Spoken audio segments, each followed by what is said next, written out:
పూతరేకులంటే ఇష్టం లేని వారు ఎవరైనా ఉంటారండి? మాకైతే చాలా ఇష్టం. వీటిని మా ప్రసాద్ బాబాయ్ గారు వాళ్ళు చెయ్యారు నుంచి మా కోసం తీసుకొచ్చారండి.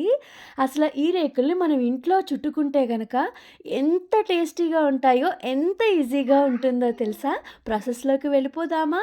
ఈ పౌడర్ నేను ఇంట్లో స్టఫ్ ఎలా చేశానంటే, నువ్వులు, జీడిపప్పు, బాదం పప్పు, బెల్లం, యాలకులు కలిసి మిక్సీ పట్టానండి. అందులో కొంచెం నేను పంచదార కూడా వేశాననమాట.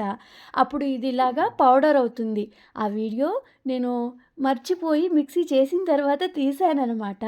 చాలా టేస్టీగా ఉన్నాయి. ఆత్రేయపురం పూతరేకులకి ఏమాత్రం తక్కువ కాదనే చెప్పాలి.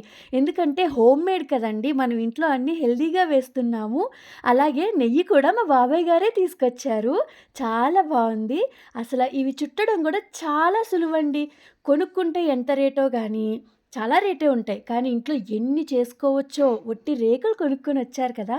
అస్సలు సూపరున్నాయండి. ఖచ్చితంగా ట్రై చేసుకోండి. వట్టిగా రేకులెక్కడైనా బయట దొరికితే తీసుకొచ్చి నేను చూపిస్తున్న విధంగా చుట్టుకున్నారంటే టేస్టీగా లాగించేసేయొచ్చనమాట.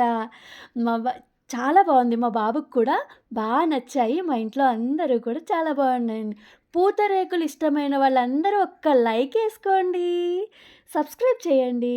Thank you for watching. Next వీడియోతో మళ్ళీ కలుస్తాను. Bye bye.